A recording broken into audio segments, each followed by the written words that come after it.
extension of limited voters registration exercise unless field reports say so, says EC.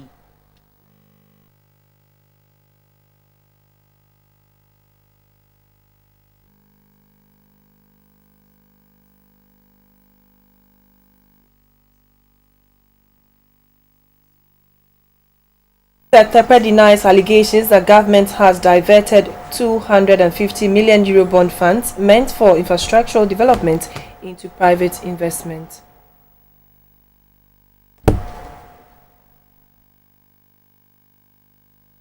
Well, on to the international front.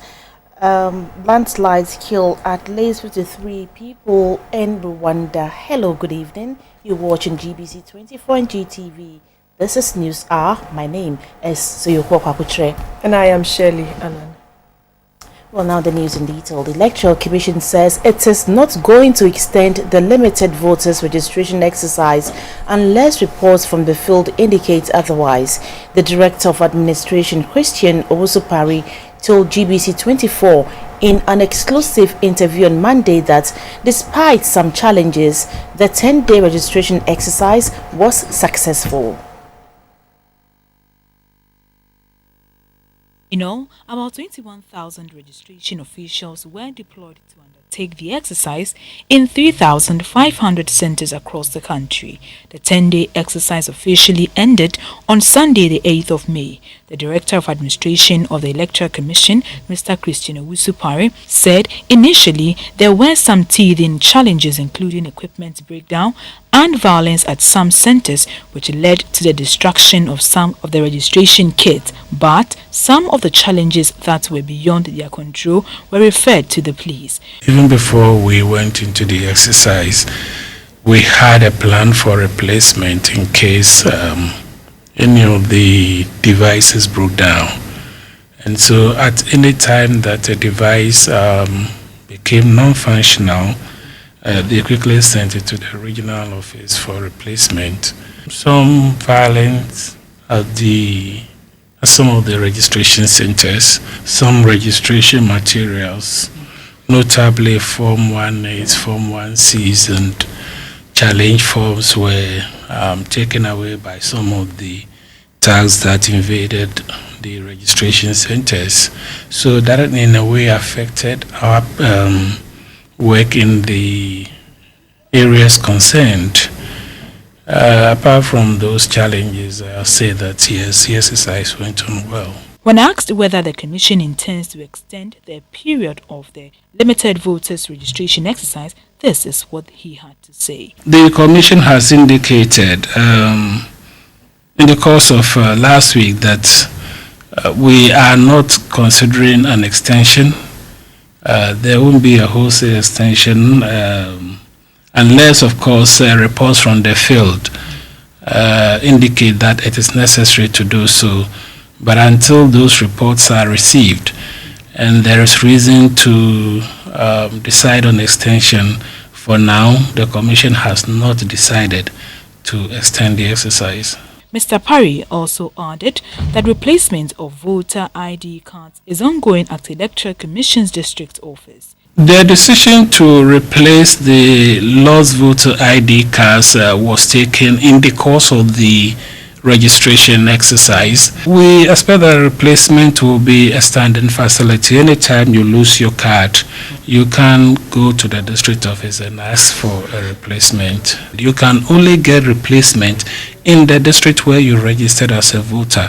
So if you registered in Ganwest, you cannot go to Tema and ask for a replacement of your card. He said one can replace his ID anytime from now to voting day. Meanwhile, at the entrance of the Electoral Commission were some registered voters who were there to replace their cards. Some of the people did not know where to go to replace their voter's card. Others too described the process as cumbersome. I know here is the main office, and when I come here, it will be safer for me to do it here. Since Thursday, I've been here and they've been giving me stories all over. I should go to the bank and pay. On Friday, I was here and it seems like nothing is changing. So when I go to my constituency, they said I should come back here, and they even mentioned my constituency room for me. That is room 9. So when I came, they didn't allow me to go inside. minimum rules says a YD card I also call bank. Into me call bank direct. Yeah, me buy on Wednesday and I'm going so me come back Thursday. Thursday and I miss I buy. And I'm so machine problem on into corner bra Friday. And I say remember Friday I'm saying Friday me ba. My baby jina Friday fit no pa and I'm so Monday the final. Monday so my ba. Omo catch me say yeah you ayawa so is enye dey na omo ye osukulete for day. Into no credit me buofu pa. The issue of guarantors for prospective voters prevented most people from registering during the limited voters registration exercise at most registration centers at the Bolgatanga Central Constituency in the Upper East region. Applicants, mostly students, were turned away because they could not prove their citizenship. They did not have the required identification documents. The second phase of the limited voters registration exercise ended successfully in all 193 designated centers in the Upper East region. Eligible applicants, particularly those that have attained the age of 18, trooped in on the last day to register, but most of them were without guarantors and so were turned away. Mr. David Akumbaga is the registration officer at the Gumbisi Zongo electoral area. You are supporting them, you are guaranteeing them because they have not been able to provide the necessary documents. That is national identification cards, driver's license, and passport. These are the three documents we are looking for. So if you are applicant, you don't have it, you bring two people to guarantee you. Other challenges had to do with the frequent breakdown of registration kits. The Upper East Regional Director of the EC, Mr. James Arthur Yeboah, was hopeful that the exercise would achieve 10% of the registered population of the region, which currently stands at 594,000.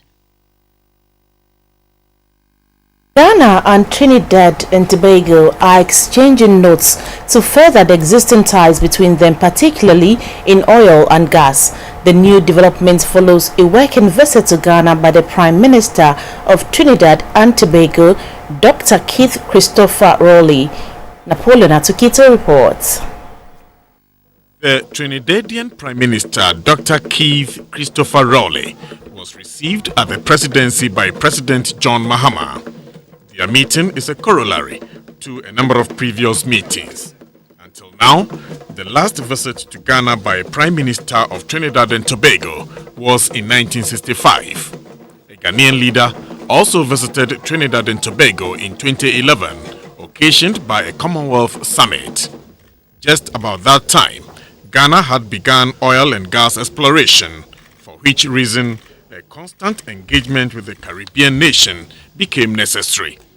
It is acclaimed to have set some of the best standards in the petrochemical industry.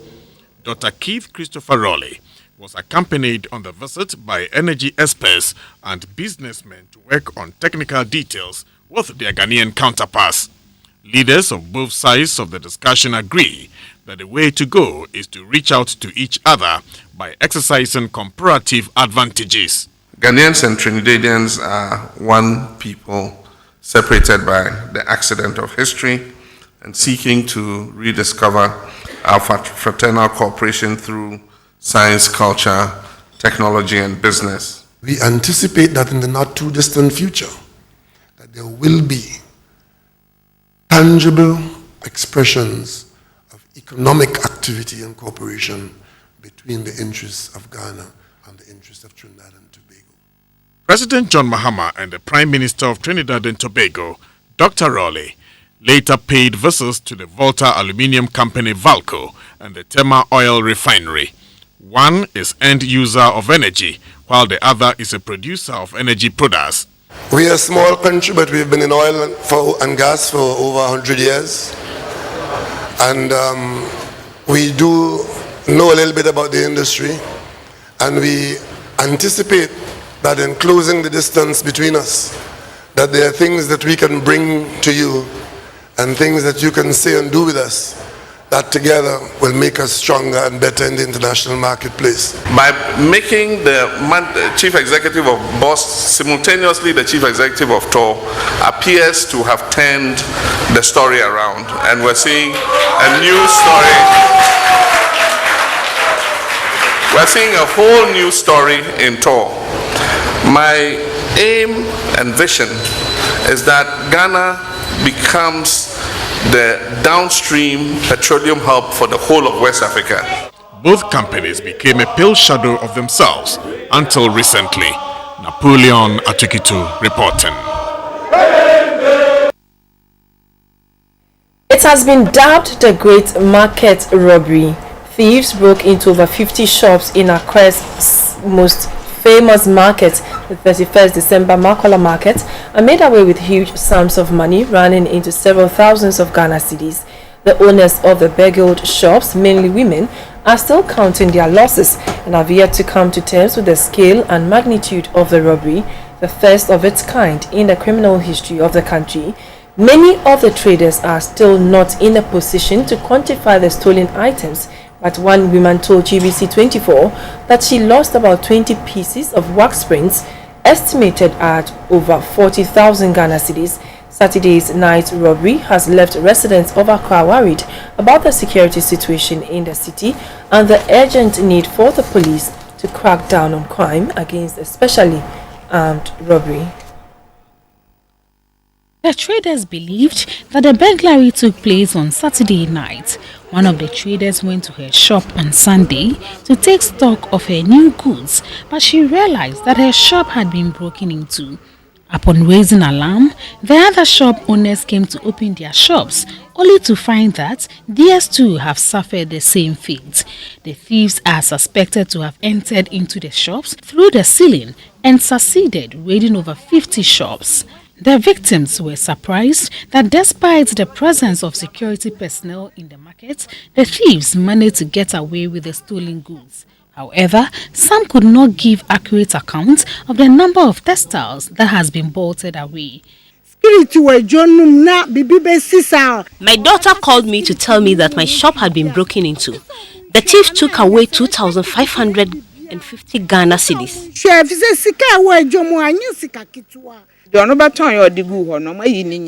They ransacked my shop and took away 1,500 Ghana cedis.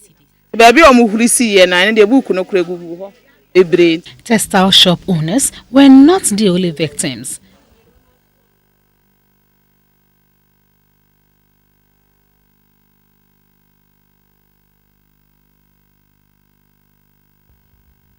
As of the time the news team was leaving the area, officials from the AMA had arrived at the scene to inspect the shops that had been broken into. The new Catholic Bishop of Wa, Most Reverend Richard Balba, has been ordained and installed. He is the 5th bishop of the diocese since it was carved out of the Catholic Diocese of Tamale in 1959. Vice President Kwesi Arthur asked religious leaders to calm tensions in the lead-up to the November general elections.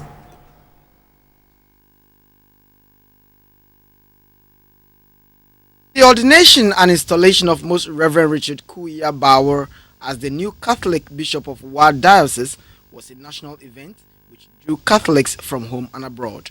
The advent of Catholicism in the country was first registered in Navrongo in the then Gold Coast in 1906, partly because, though the missionaries first went to Wa in the hope of opening a mission there, the people at the time were largely Muslims and pagans.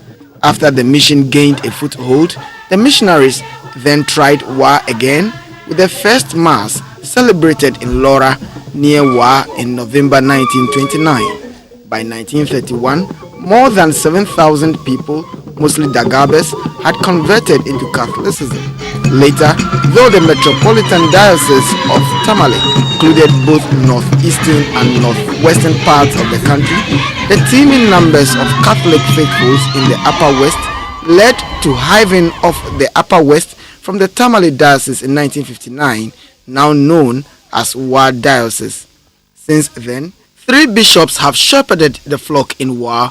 The first was the late Most Reverend Peter Derry, then Most Reverend Gregory Piebaya, with the third being Most Reverend Paul Bemley, whose retirement at age 75 paved way for the ordination and installation of Most Reverend Richard Kuya Bauer. The president for the Pontifical Council for Justice and Peace, Peter Cardinal Apia Texan, led the process, which was deeply rooted in a ritualistic Catholic dogma.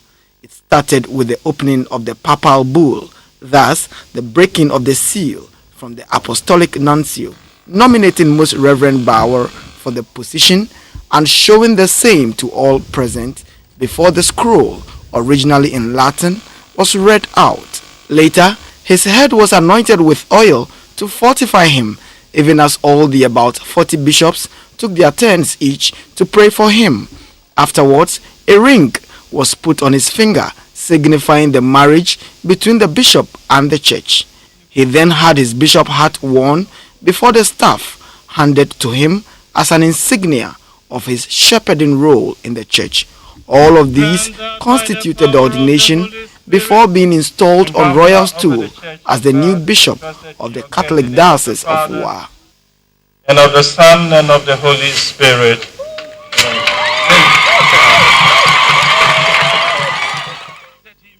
The Metropolitan Archbishop of Tamale, Most Reverend Philip Name, who preached the word, was not happy with the way godly values are giving way to self-seeking, unbelief, and a get-rich-by-all-means syndrome. He also touched on a sensitive issue in the church.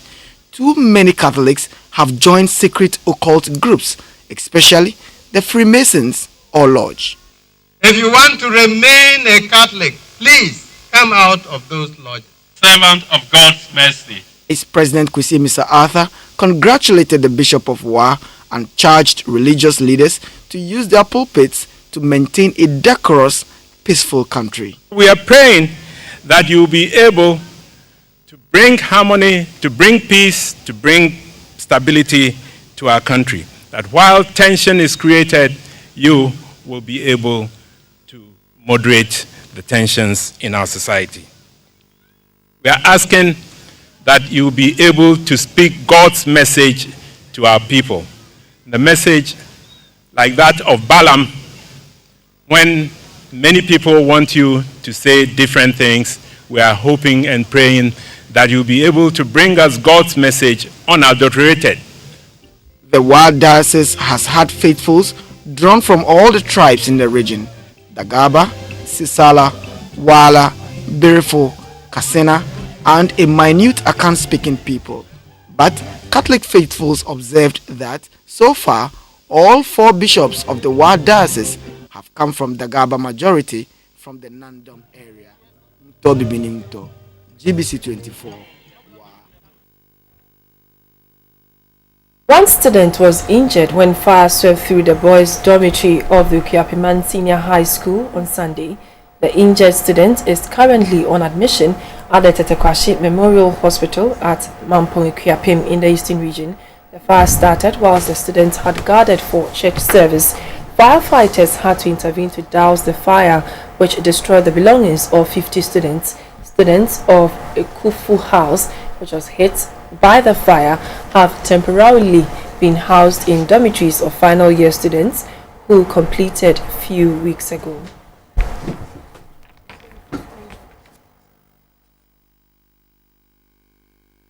The Ghana National Fire Service has enrolled 2,000 personnel from the Youth Employment Agency to equip them with the requisite skills in basic firefighting. At the end of their training, the beneficiaries will be assigned to the various fire stations across the country for practicals. Fires are considered a persistent problem in many countries. Millions of properties are lost annually to its outbreak. Due to the wide range of duties involved in the job, firefighters must receive expert training to handle tasks such as driving fire trucks, connecting hoses and pumps, rescuing and treating the injured, as well as maintaining fire equipment. There are millions of young people out of school ready to work, but businesses today need skills these young people do not have. The Youth Employment Agency is one agency assigned to ensure that the Ghanaian youth are given the needed skills to prepare them for the job market. The Ghana National Fire Service, together with the agency, have rolled out a program that has led to training 2,000 young people in basic firefighting. The Deputy CEO of Operation at YEA is Mr. Luke Atanzuna. We are expect you to take your training seriously and to abide by the code of conduct of this institute. The Chief Fire Officer at the Ghana National Fire Service, Dr. Albert Brown Gazy, used the occasion to caution students over the use of electrical appliances in the various educational institutions. In recent times, we have identified some of the educational institutions being involved with fire. Electrical gadgets that are being used in schools must be stopped. Schools that have not had the opportunity of being rewired for so long must also look at it, especially the switches. Some of the switches are very old. The training is expected to end in July this year.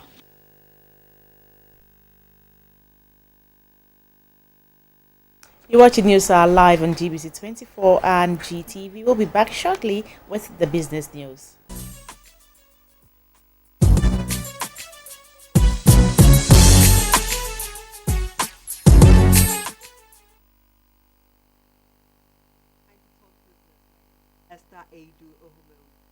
Finance Minister Mr. Tekwe has denied the statement made by the vice presidential candidate of the New Patriotic Party, Dr. Bawumia, that government has diverted the €250 million bond from the Ghana Investment Fund into a private bank. Mr. Tekwe told a news briefing in Accra on Monday that the money has been invested and has started yielding dividend. 3 days ago, the vice presidential candidate of the New Patriotic Party, Dr. Mahamudu Bawumia, questioned why the government of Ghana is diverting $250 million from the 2015 €1 billion bond into a private bank. Dr. Bawumia said $250 million of the Eurobond proceeds has been allocated to the Ghana Infrastructure Development Fund, although according to him, the fund was not yet operational. He further stated that the private bank has reinvested the money into the government treasury bills and the government is paying dividend on it. But the finance minister, Tekwe, said the government has not diverted the said amount but has rather invested the money because it was ideal. Even in the absence of the fund itself, not investing the process, the Minister of Finance is empowered to invest in a public fund. Avoidance of doubt, Section 21 of the Financial Administration Act is quite clear. It relates to the investment of public monies in securities. Permit me to read. The minister may cause public monies to be invested on behalf of the government in the purchase of securities for such periods and on such terms as the minister thinks fit, except that the public monies may not be invested in government securities. So in essence, if we establish a fund for investment in trust for the people of Ghana, the funds are lying idle, the Minister of Finance has powers, given the broad definition of public funds in the Constitution, to authorize the investment of those funds. He said the entire €1 billion bond in 2015 cannot be used as a budget expenditure. We used part of it, about 500 last year, to refinance government treasury bills and bonds. And we carried the balance of approximately 500 net of expenditures into 2016. And we've since used part of it to continue that process because it can only be used for refinancing. And we do have the balance sitting in the New York account, which is a Bank of Ghana account. Which if I have my way, I would invest for returns. Mr. Tekwe added that the government has used some of the €1 billion bond to refinance its debts and the remaining is intact. The visiting Prime Minister of Trinidad and Tobago, Dr. Keith Rowley, says central to his visit to Ghana is to seek financial cooperation between institutions in Ghana and his country. Trinidad and Tobago is noted for sound financial management. Dr. Keith Rowley made the announcement when he touched down at the Kotoka International Airport.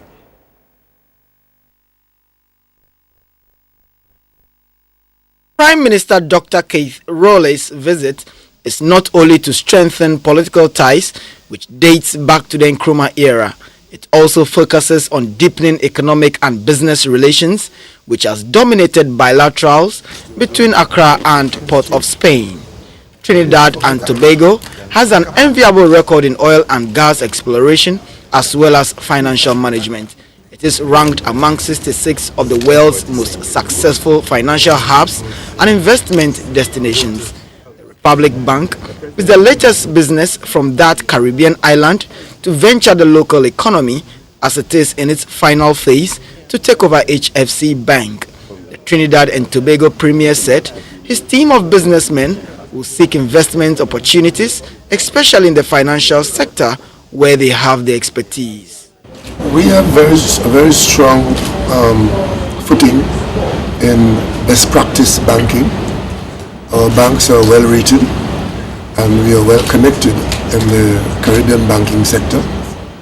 And in the context of the international banking landscape, we believe that that's an area of immediate prospect where we can use our experience and our track record to harness the funding that would be required for the kinds of projects that we anticipate will come out of our mutual cooperation. Today, economic diplomacy has dominated relations among states, and that between Ghana and Trinidad and Tobago is not doing any different, just to create opportunities, jobs, and prosperity for the two peoples. GBC24.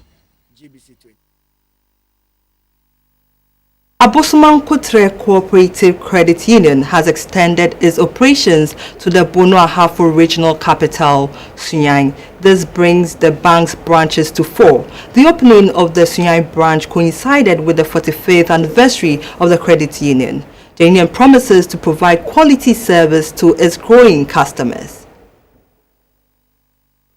The Abosuman Kutre Corporation Credit Union has been in existence for the past 45 years. It was first started at Japa in the Upper East region. The chief executive of the credit union, Mr. Prosper Afobu, paid glowing tributes to dedicated staff as well as pioneers of the union. The chairman of the Credit Union Association, Mr. Yao Esuyayebua, highlighted the core functions of the union and what it stands for. He assured the people that the association will ensure that member unions operate within the confines of the regulations of the credit unions in the country.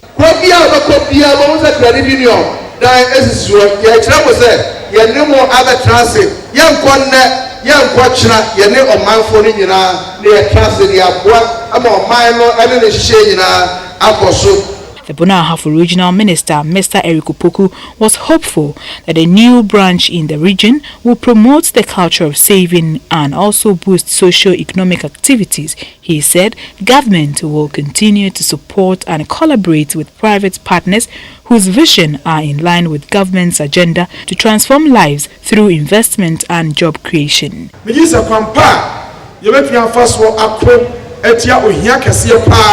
Any near credit union for a year or more. Nemo the air narcoman said, Baby, I did this Cabiano, Obido Bisicabian painting, Ubia Mubia, now so. Now we are sending a Bosma Cotra manager of Madiana, a papa, Medis, Ubia, and Mushemwa, a Babua. The Catholic Bishop of Sunyani, Most Reverend Matthew Gamfi, encouraged staff of the union to work diligently. He said the church supports initiatives that seeks to better the lots of its individuals in society. The new board and committee members of the company were sworn into office. The chairman of the Holy Trinity Medical Center, Dr. Felix Anya, has called on corporate and health organizations to prioritize assistance to persons with disability. He was speaking at a Thanksgiving ceremony of the Holy Trinity Spa and Health Farm at Sugakope in the Volta region. The Holy Trinity Medical Center was established in 1998 in a rented apartment. 17 years on, the medical center established the Holy Trinity Spa and Farm in Sugakope and has become the best integrative healthcare provider. Currently, the spa has a staff strength of 301, including 44 doctors. It has been a major partner to the Kaneshi Cripple Homes for 27 years now. At its anniversary and Thanksgiving in Sogakope, the chairman and executive director of the Holy Trinity Medical Center, Dr. Felix Anya, said health service is not only about prescribing medicines to patients, but also about care. As the WHO implied, that we should be able to have spiritual health in the hospitals, in the psychiatric hospitals, so that we can pray and heal people, rather than continue giving them tablets and injections, swelling our health budgets, and they going and coming, and we complain every day that the health budget is too high. The Holy Trinity Medical Center, Spa and Health Farm donated 52 wheelchairs for the physically challenged, 50 white canes for the vision impaired, and a seed capital of 1,000 Ghana cedis each to 20 mentally challenged persons. Jonathan Agwakpo and Comfort Beji are beneficiaries. The last time we had this particular program was from an NGO who came from America to donate this kind of wheelchairs to us. But now we have our own people from our own land, who is the Dr. Anya, doing this great thing to us. We are so much grateful to him.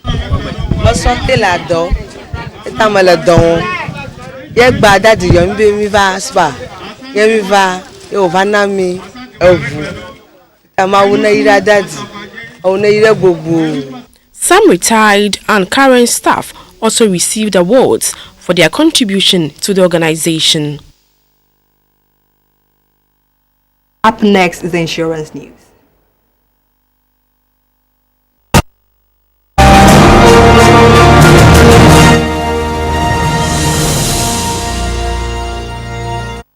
Thanks for staying on. The insurance news is brought to you by SIC Life. Small and medium-scale operators have been advised by the President of the Association of Ghana Industries, Mr. James Asari Ejay, to take up insurance policies in order to safeguard their businesses. Small and medium-scale enterprises make up the majority of businesses in Ghana. However, they make up the bracket of business operators oblivious of the benefits of insurance. A number of such businesses are under umbrella bodies such as the Association of Ghana Industries, AGI, the Ghana Union of Traders Association, GUTA, the Ghana Chamber of Commerce, among others. However, the president of the Association of Ghana Industries, Mr. James Asari Ejay, has advised companies to take insurance very seriously to protect their businesses in times of crisis. Many corporate entities have their own systems of assets. For that matter, we think that when it comes to insurance, especially the medium to large scale enterprises are really doing well. We have, in many occasions, through our training and capacity building programs, also encouraged, micro and small businesses to take insurance very serious. Because you see, if you don't insure your properties, if you don't insure the company's assets, and there are problems, there are challenges, you lose everything. So we have been educating our members.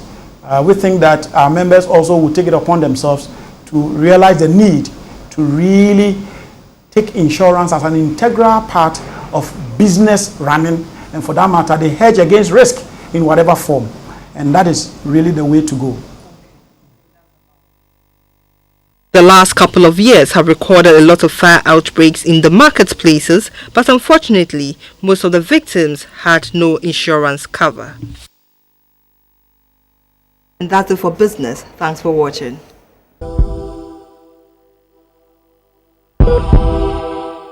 Hello, good evening, and many thanks to have you join us on the health segment, which is proudly brought to you by FPAC, Blows Your Pain Away. My name is Evan Sechampon. Now, 54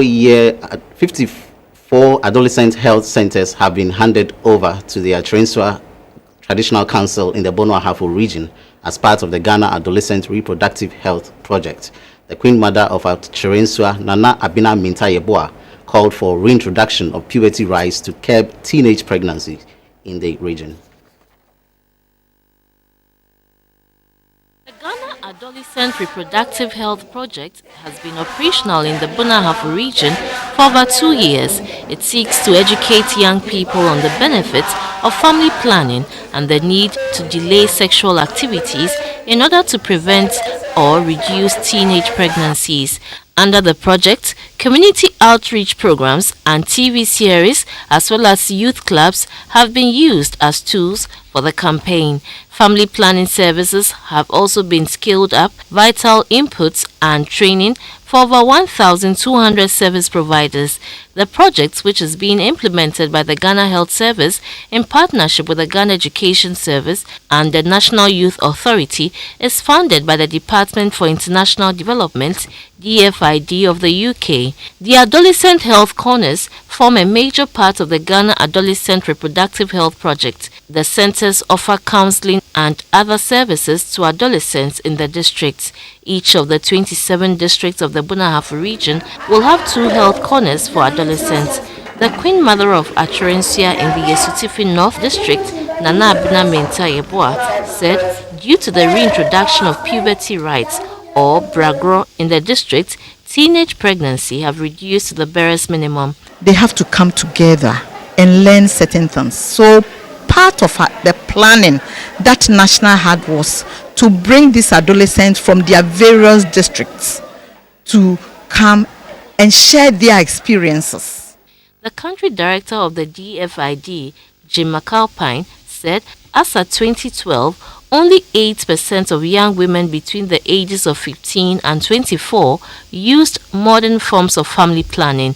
The Director General of the Ghana Health Service, Dr. Apia Dentra, urged parents to take advantage of the adolescent health corners to educate their wards on sex.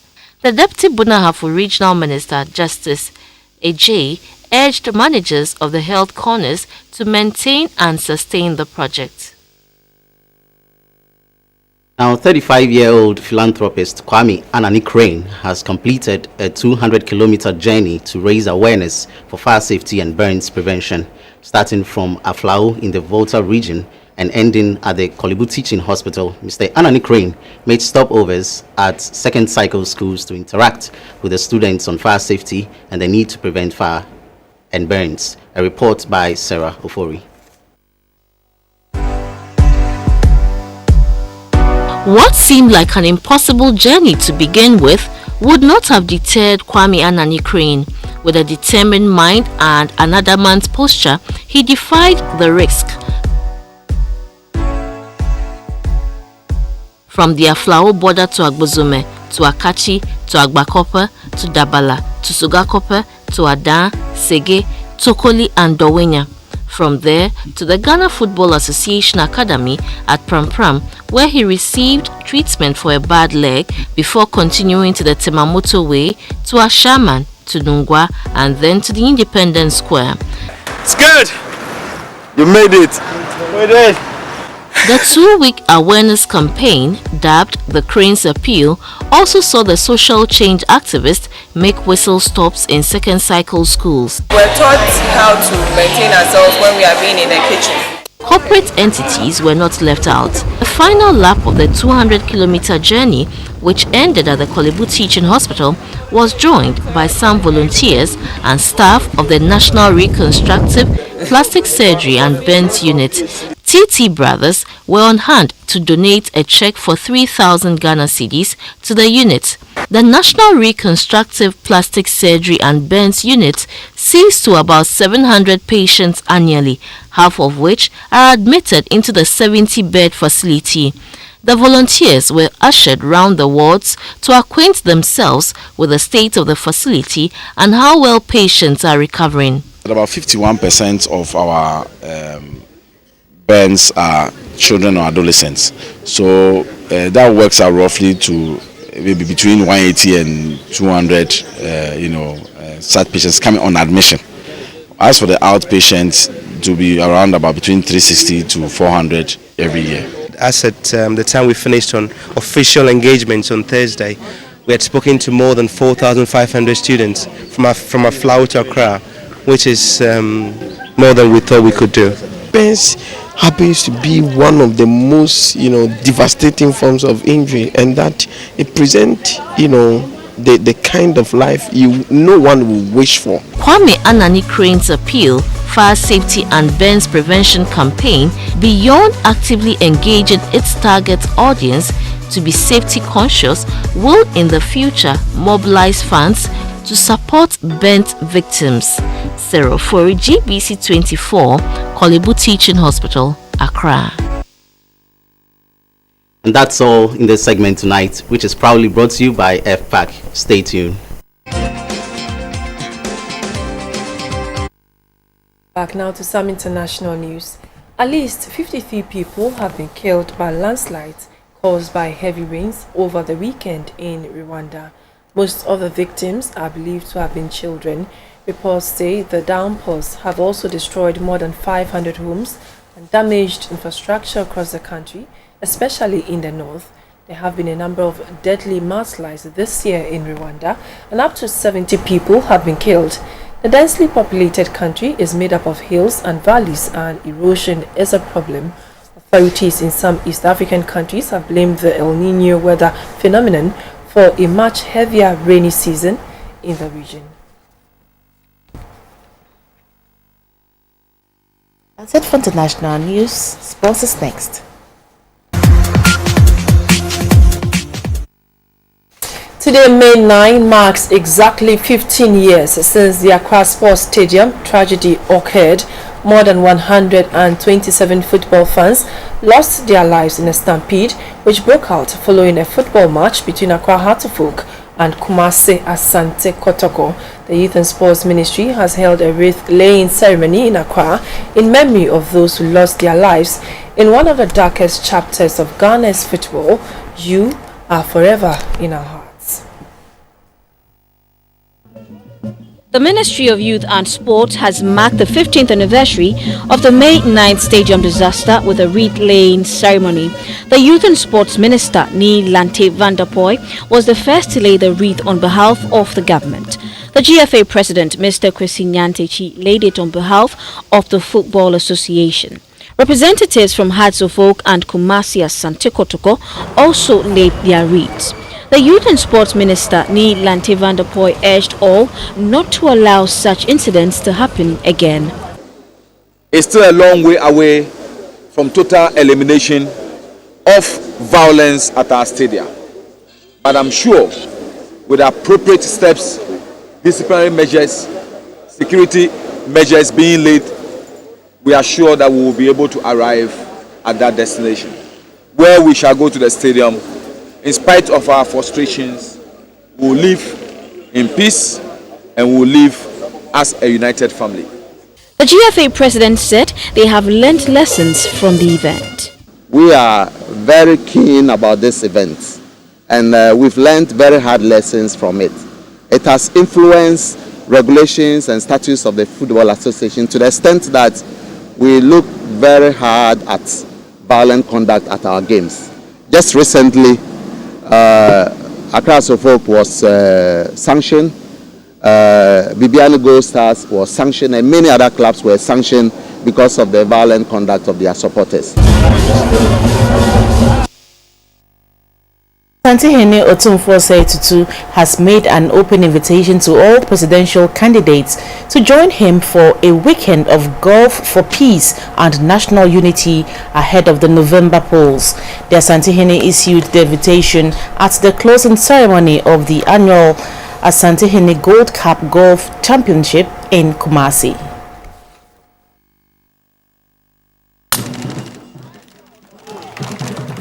More than 300 professional and amateur golfers from across the country, Tema, Achimota, Takrady, Obwase, Tafo, Nsuta, and Daman, took part in the 4-day tournament.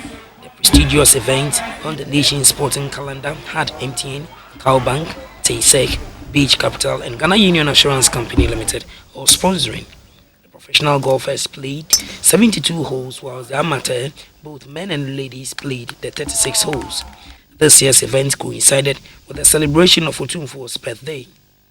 After 4 days of action, Jessica Tay won the longest drive prize in the ladies category. Governor Osei also picked that in the men's category. The nearest to the pin prize for the men went to Uswa Mufa. Edetieboa beat 3 others to win the ladies handicap prize, a Samsung Galaxy Grand phone and souvenirs. Uswa Mufa again mounted the podium for winning the men's handicap prize. Before presenting the ultimate prize, the Asantehene Otumfuo Sejutu praised the golfers for their efforts. I'm inviting all presidential candidates to join me for a weekend of golf for peace and national unity in 2016. I know that sadly, the candidates may not themselves be golfers. One I know is an avid cricket follower, another a table tennis fan. Be that as it may, I will ask each of them to pick a team of golfers from his camp, both men and women. They will not play in their party groups, but they will be mixed together for a weekend of pure golf. I hope when the multitude of party faithful have seen their leaders play together, talk together, cherish each other through a weekend of boundless affection, any notions of civil strife and disorder will drain out of the system. Constance Awuni's point tally of 162 made her the overall winner of the 59th Asantehene Gold Cup in the ladies category. In the men's category, Samuel Haggar's 142 points beat the rest for the ultimate. The two get a 9 for 2 tickets at Golden Tulip Hotel and a 48-inch Samsung Curve TV plus goodies from sponsors. That's for sports. Thank you very much for staying with us. We appreciate your company. Late news is at 10:30. Good evening. Good evening.